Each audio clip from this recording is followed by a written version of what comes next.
नमस्ते मित्रों। मेरा एक और मन था आपसे बात करने का। किस विषय पर? वैदिक योग। जी हाँ मित्रों, वैदिक yoga and art of breathing, art of breath, यानी सांस लेने की कला को ही हम वैदिक योग कहते हैं। तो ये कला क्या है?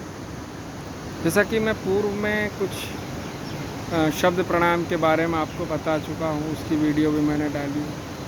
मैंने इस शब्द प्राणायाम को योग की हर क्रिया के साथ जोड़ा है।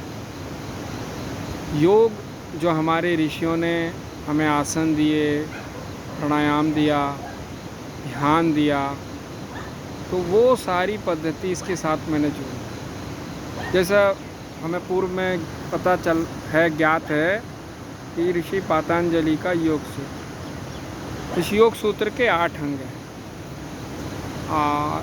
अगर हम देखें तो योग के ही मूल रूप से 6 अंग होते हैं, लेकिन ऋषि पातंजलि के अनुसार 8 अंग हैं। और सिद्धम योग परंपरा के अनुसार, सिद्धों की परंपरा के अनुसार मित्रों 6 अंग हैं। हाँ, 6 अंग हैं। कौन कौन से? आसन, प्राणायाम, प्रत्याहार, धारणा, ध्यान और समाधि, ये 6 अंग हैं। अब इन 6 अंगों पर हमें क्या करना है? प्रैक्टिकल करना होता है।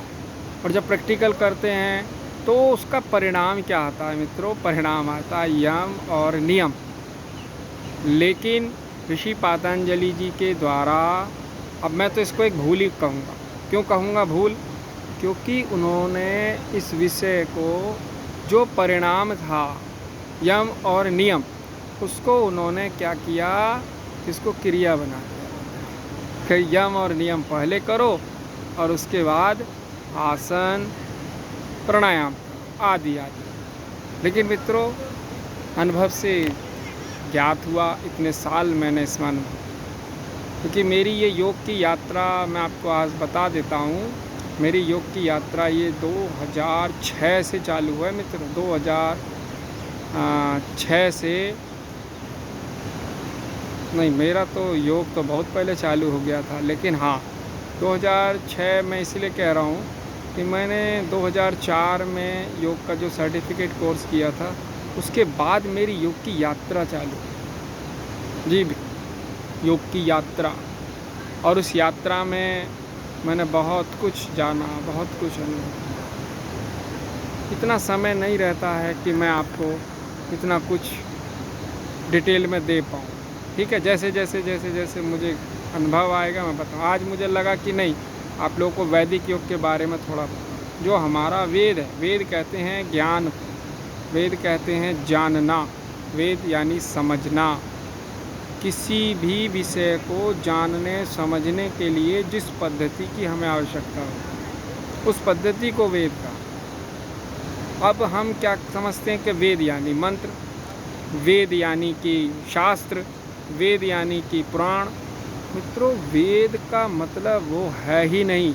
वेद का सीधा सीधा अर्थ है, वेद शब्द विद धातु से बना है, जिसका सीधा सीधा अर्थ है जानना, ज्ञान होना, बोध होना, समझ होना।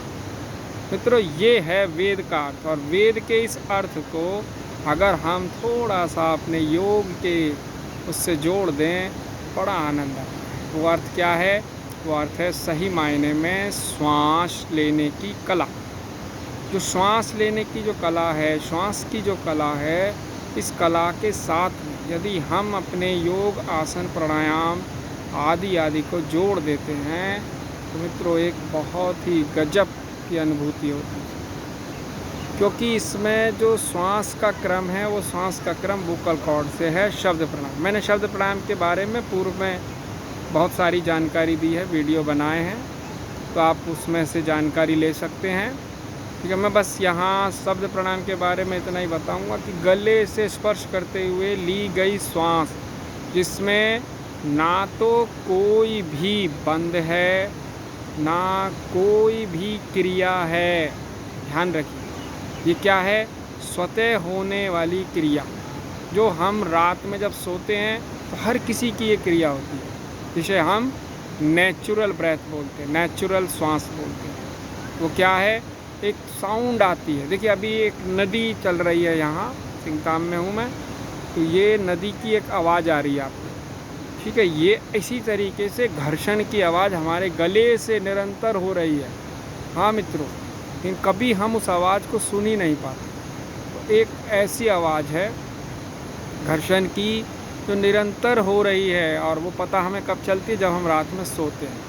और सोते हैं उस समय हमें इस बात का एहसास होता है कि हमारी श्वास गले से चल रही है, ठीक है। इसी चीज़ को ऋषियों ने जब इस पर अध्ययन किया और इस पर गहराई से गए, तब उन्होंने इसके सूत्र खोजे, ठीक है। आगे मैं इन सूत्रों पर चर्चा करूँगा। धन्यवाद मित्रों, आपने मुझे समय दिया, कोटि कोटि धन्यवाद।